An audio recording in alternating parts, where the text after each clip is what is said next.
Hi, I'm Allison. I'm a reading specialist and I help parents of kids who are struggling with reading. In this video, I'm going to address the question, at what age should my child be reading fluently? If you haven't subscribed to my channel yet, make sure to do that now, and then also hit the little bell so that you're notified every time a brand new video posts about helping your child learn to read. First, I want to talk about what reading fluently means to begin with. So when we talk about reading fluency, we mean that the child is reading accurately, meaning they're reading the words correctly, that they're reading with expression, so they are not reading in a monotone like this, right? They're using some expression in their voice, and also that they're reading at a good pace. Not way too slow, but also not way too fast. Now, often when you get maybe assessment results from your child's school, you will see fluency equated with reading speed, meaning they're telling you like how many words per minute your child can read.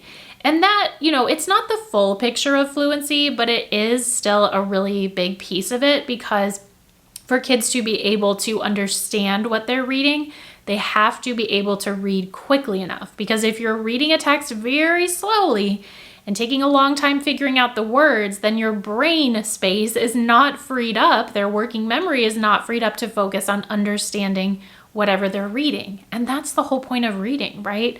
To understand what you're reading, whether it's an email or it's a list or it's a book or a newspaper. You got to understand what you're reading. And so fluency plays into that. And that's why we work on building kids' fluency.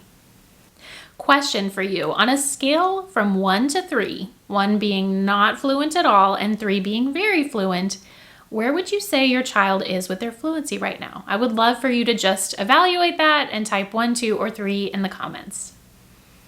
Now, when kids are first learning to read for maybe a year, maybe a little longer, it's not going to sound very fluent, and that's okay. It's going to take them time to sound out the words. That is part of the process.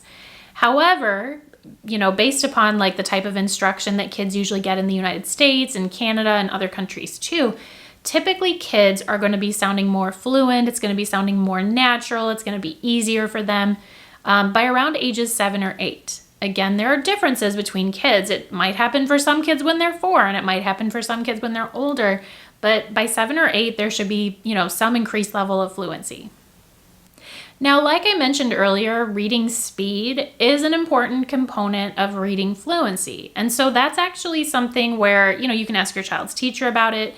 You can even have them read like a grade level text at home and count how many words they got correct.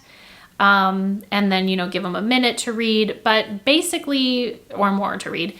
Basically what we're looking for is around age 7, by the end of first grade, at least here in the United States, we're looking for them to read between 60 and 90 words per minute. Okay, so around the end of first grade.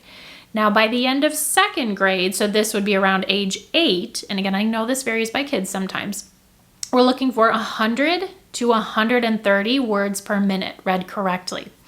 By the end of age 3rd grade, we are looking for, then that's around age 9, we're looking for 110 to 140 words read correctly. And so then by the end of 4th grade, we're looking for even more, 130 words per minute or greater, and it just increases from there. So as you can tell from these numbers, we want their fluency to continue increasing as they get older. Now, if your child is below average, don't panic, but what you don't want to do is sit back and say, well, I'll wait and see if they catch up. That's not what we want to do. When kids are struggling or they get a little behind in reading, the right time to address the problem is right away. It doesn't mean, again, that you have to go into level 10 panic, but it does mean that they're going to need some extra help to just give them a little boost, right? So if your child is below average with their fluency, then a really great place to start so that you know how to help them is my free mini course. This is like how to help your child catch up with their reading without the tears and frustration. So this is especially good if your child maybe gets a little frustrated with reading, maybe sometimes they don't want to work with you, but this free mini course is going to show you like the way we want to think about helping kids and then what specifically you can do to help them. So I will include the link for my free mini course in the caption for this video. Thanks so much for watching. I hope this was helpful. Don't forget to hit the like button, subscribe, and I will see you in my next video.